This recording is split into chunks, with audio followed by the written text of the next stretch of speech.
So, welcome to Rechel Alajar channel. Into this video, I will be doing unboxing of this very nice and attractive headphone, gaming headphone na all around siya. Pwede siya pang gaming, pwede siya pang live stream, pwede siya pang editing. At kung gusto mong manood ng mga pelikula or makinig ng music, so, papanoorin nyo ang buong video at ipapakita ko sa inyo, sasabihin ko sa inyo kung magkano ang bili ko sa headphone na ito. So, welcome back to Rechel Alajar channel.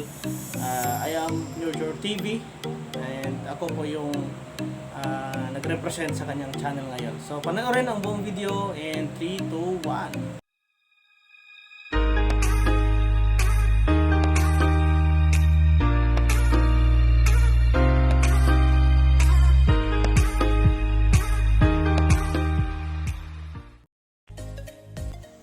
So ito na po, umpisa na po nating i-unbox ang ating bagong bili na esports headphone na ang kanyang brand ay The Engineer. Iwan ko bakit The Engineer yung pangalan ng headphone ito, baka ito yung ginagamit ng mga engineer.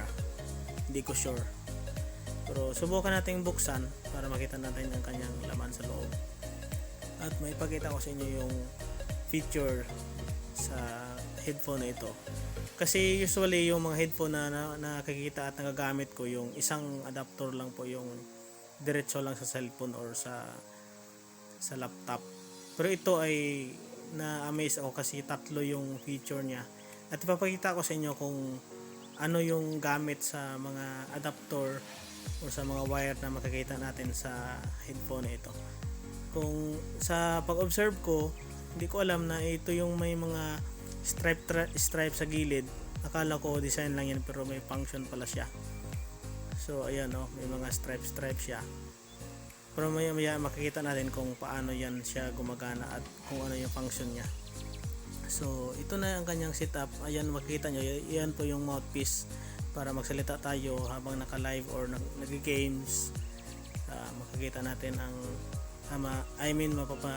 marinig yung boses natin.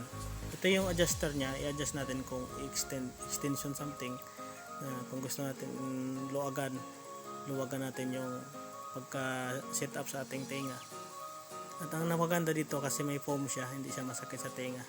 Yan yung makikita nyo, yan po yung yung volume. At ito yung tatlong adapter na nakita ko.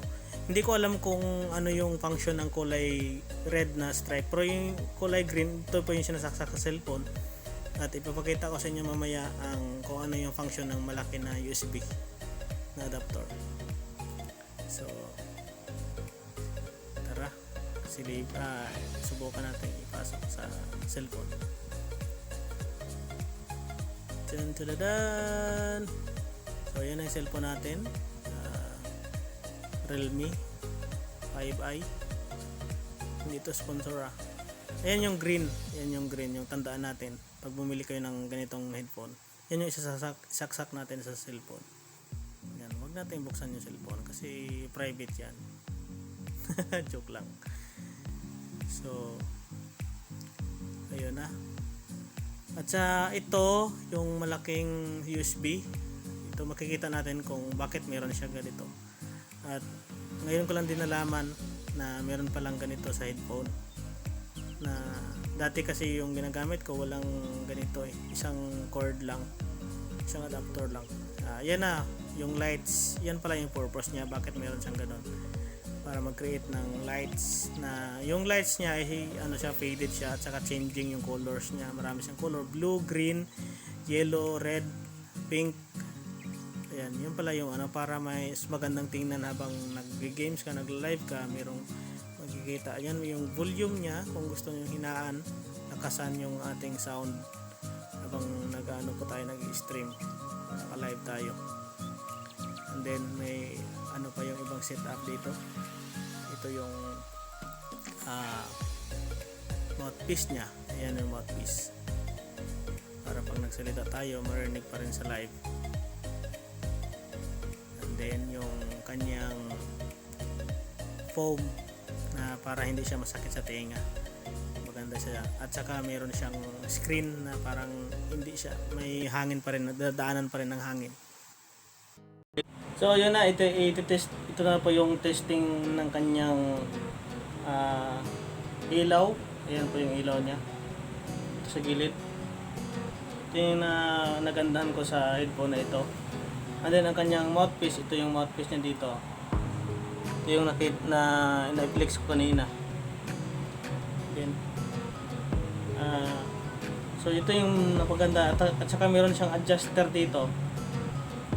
Kung gusto mong taasan or gusto mo siyang iksian, ganyan. Yan. Para fit na fit siya. Kung may mga tao malaki yung kanilang ulo, yung ang ano nila is kailangan nilang i-extend. So meron siyang adjuster.